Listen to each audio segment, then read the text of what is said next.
Bienvenue dans Chemin croisé sur le vif, moi c'est Nathalie. Avec Régine, on capture nos échanges comme ils arrivent, bruts, vrais, sans décor. On vient de deux univers très différents. Moi je suis dans l'action, le mouvement, le concret et Régine, elle capte tout ce qui se joue à l'intérieur, dans l'invisible. Ici, rien n'est préparé, c'est ce qui se dit sur le moment, ce qui nous traverse, ce qui nous bouscule. Et peut-être ce qui résonnera chez vous. Alors bienvenue dans Chemin croisé sur le vif.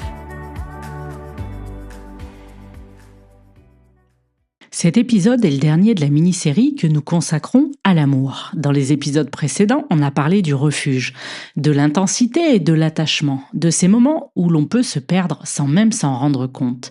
Et puis, il y a un autre moment, un moment beaucoup plus calme, un moment beaucoup plus doux, un moment presque déroutant, le moment où aimer devient simple. Et c'est de cet amour-là dont on va parler aujourd'hui. Il y a quelque chose dont on ne parle pas assez. C'est le moment où tu réalises que tu es calme. Pas euphorique, pas en manque, pas en train d'attendre un message. Juste calme. Et la première fois que ça arrive, c'est presque perturbant. Parce que tu te demandes, c'est normal que ce soit aussi simple? C'est normal que je ne sois pas en train de me poser 1000 questions? C'est normal que je ne sois pas en train d'analyser chaque mot, chaque silence, chaque regard? Et en fait, oui, c'est ça l'amour conscient. Je me souviens de la version de moi qui confondait amour et tension, celle qui regardait son téléphone, puis le reposait, puis le reprenait 30 secondes après, juste au cas où, comme si fixer l'écran allait faire apparaître un message. Cette version de moi qui pensait que si c'était intense, c'était forcément profond, que si ça faisait un peu mal, c'était normal, que si je doutais, c'est que je tenais.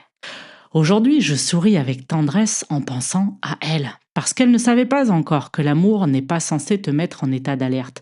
Il est censé te mettre en paix.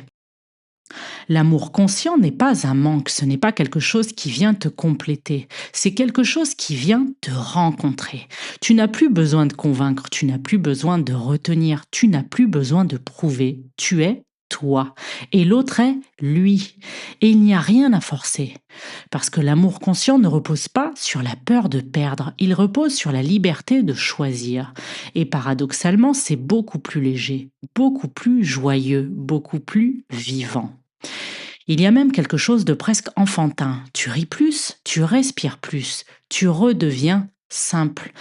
Tu n'es plus en train de survivre dans une relation, tu es en train de vivre. Et tu réalises que l'amour n'est pas censé être un combat, c'est un espace où tu peux être pleinement toi et où l'autre peut être pleinement lui, sans masque, sans rôle, sans peur. Et peut-être que la plus grande preuve d'amour, c'est justement cette simplicité. Après tout ce que j'ai traversé, je peux dire aujourd'hui que cet amour existe. Pas l'amour parfait, mais l'amour conscient. Celui qui ne te demande pas de disparaître pour exister. Celui qui ne te demande pas de te perdre pour rester. Celui qui te permet d'être pleinement vivante. Et ça change tout. Régine, toi aussi, tu parles souvent de cet amour plus conscient, cet amour qui ne vient plus combler un manque, mais rencontrer un être déjà entier. Comment reconnaître cet amour-là? Qu'est-ce qui le différencie profondément des relations que l'on construit depuis nos blessures? Allez, je te laisse nous éclairer. Merci Nathalie. Quel vaste sujet. Et c'est très juste ce que tu dis.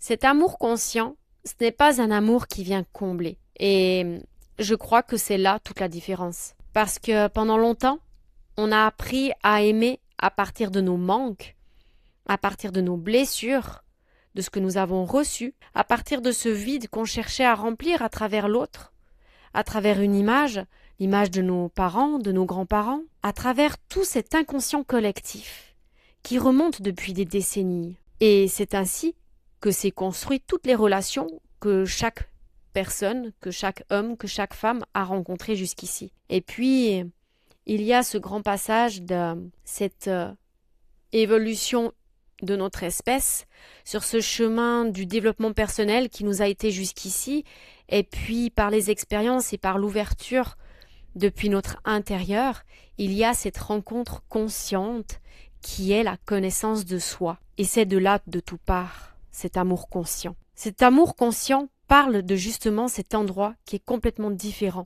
à l'intérieur de soi. Cet espace où l'on ne cherche plus quelqu'un pour nous compléter, mais où l'on rencontre quelqu'un depuis un espace déjà plein. Ayant traversé des épreuves, des expériences intenses, au fur et à mesure où tu viens vraiment te prendre par la main pour te rencontrer et puis déposer à l'intérieur de toi que plus jamais tu ne seras seul, eh bien ça change tout. Ça change tout parce que le regard que tu viens à t'apporter vient nourrir un espace en toi qui est ce véritable amour. Et c'est dans ces espaces-là, à deux, où on peut aimer sans fusionner. On peut être profondément relié à l'autre, tout en restant ancré en soi. Il n'y a plus besoin de se perdre pour maintenir le lien, mais au contraire, plus je suis moi, plus le lien est juste et plus la structure est solide. Et c'est là aussi qu'on commence à sentir la différence entre besoin et choix. Dans les relations construites depuis nos blessures, il y a souvent une forme d'urgence, comme si l'autre devenait indispensable à notre équilibre.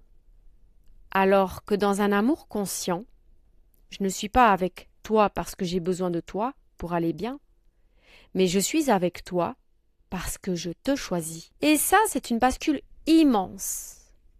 Parce que le choix est libre, alors que le besoin attache. Et quand deux êtres se rencontrent, et qu'ils ont effectué le chemin sur la connaissance de soi, et qu'ils ont appris à s'aimer eux-mêmes et à se choisir, eh bien là, grandit quelque chose de magique. Et dans cet amour-là, il y a aussi quelque chose de très subtil. Le désir reste. La sexualité s'amène différemment, avec un nouveau regard, et il n'y a plus cette dépendance. Ce n'est pas un désir qui vient combler un manque, ni un désir qui crée une addiction à l'autre, mais une rencontre. Une rencontre de deux êtres où l'énergie circule. C'est un désir vivant, présent, libre. Cela circule sans enfermer. Et souvent, il y a une peur autour de tout ça. La peur que si c'est calme, comme tu l'as expliqué, si c'est stable, si c'est sécurisant, alors ça peut devenir ennuyeux. Mais en réalité, tant que nous ne l'avons pas expérimenté, tant que tous ces masques, toutes ces blessures ne sont pas tombés à l'intérieur de nous, eh bien, ça peut animer cet ennui, car on croit qu'à travers le chaos, on peut s'accrocher et que c'est cela auquel on était habitué qui vient vraiment donner du sens. Non. L'amour conscient n'est pas fade. Et je le répète, il est profondément vivant. Il ne vient plus activer des montagnes russes émotionnelles en permanence. Il vient créer un espace de sécurité intérieure dans lequel on peut vraiment se déposer. Et alors là, comment reconnaître cet amour-là? Je dirais que la première chose, c'est ce que ça crée en toi. D'être attentif, à l'écoute, des signes, des ressentis. Est-ce que cette relation te rapproche de toi-même? Est-ce qu'elle t'en éloigne? Comment tu viens sonder ton intérieur? Car un amour conscient te ramène à toi. Il ne te demande pas de te réduire, ni de te trahir, ou de t'adapter en permanence. Il t'invite à être entière, entier. La deuxième chose, c'est la qualité de présence. Je le répéterai jamais assez. On a tellement tendance à être éparpillé, à ne pas être ici pleinement présent à soi. C'est ce qui nous challenge le plus finalement. En tout cas, il n'y a pas ce jeu de peur, de manque, de contrôle. Il y a quelque chose de simple, de fluide, même dans les défis. Parce que si tu es plus présent à toi, si tu te choisis encore une fois, ça laisse naître, ça laisse fructifier cet amour vrai. Ensuite, les défis existent toujours. Ça ne veut pas dire que tu vis un amour conscient, que tout disparaît et que tout vient tout beau, tout rose. Mais ils ne viennent plus rejouer sur les mêmes blessures en boucle. Tu passes à un stade évolutif. Ils deviennent des espaces de croissance, pas des lieux de souffrance répétée.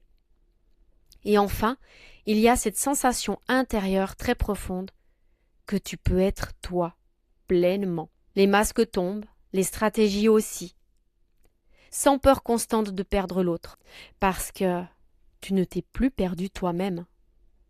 Et je crois que c'est ça la vraie différence. Les relations construites depuis nos blessures cherchent à combler, réparer, sécuriser quelque chose qui nous ont profondément liés à notre enfance, entre notre père ou notre mère. L'amour conscient, lui, ne vient rien combler. Il vient rencontrer. Rencontrer deux êtres qui ont déjà commencé à se choisir eux-mêmes. Et c'est peut-être ça, au fond, aimer simplement. Ce n'est pas moins intense, c'est juste beaucoup plus vrai. Et c'est là que nous ouvrons la porte à l'abondance. À l'abondance dans tous ces espaces. À l'abondance dans notre fort intérieur, sur l'amour, l'argent, le succès, tout ce qui explore notre créativité intérieure. Qu'en penses-tu, Nathalie ? Ce que tu dis, ça me parle énormément et j'ai envie de ramener ça à quelque chose de très simple, de très concret. Si aujourd'hui dans ta relation tu te poses beaucoup de questions, tu doutes, tu attends des signes, tu analyses, c'est que t'es pas dans cet amour-là. Et je te dis pas ça pour te juger, je dis ça parce que je l'ai vécu. Je sais ce que c'est que d'être dans l'attente, de vérifier ton téléphone, de te demander si t'as bien fait, pas bien fait, de t'adapter pour que ça marche. Mais ça, c'est pas de l'amour qui t'apaise, c'est de l'amour qui t'épuise. Et à un moment donné, t'as plus envie de ça. T'as envie de quelque chose de simple. Pas simple dans le sens ennuyeux, mais simple dans le sens tu respires, t'es bien, t'es toi simplement. Et en fait, ce switch, il ne se fait pas quand tu rencontres la bonne personne. Il se fait quand toi, tu décides de ne plus te trahir.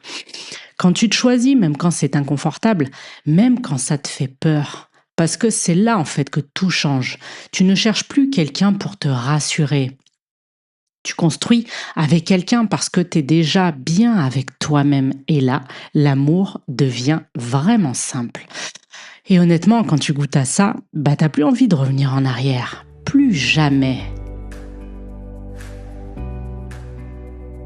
Et merci d'avoir partagé ce moment avec nous. Si ça vous a bousculé, parlé ou donné un élan, dites-le nous. Un like, un partage, un message, ça fait vivre le podcast et ça nous booste. Pour découvrir nos univers, Régine dans son monde du sacré et de la transformation, et moi dans l'accompagnement des femmes en mouvement. Tous les liens sont juste en dessous. On se retrouve très vite et surtout, gardez le mouvement sans perdre votre centre.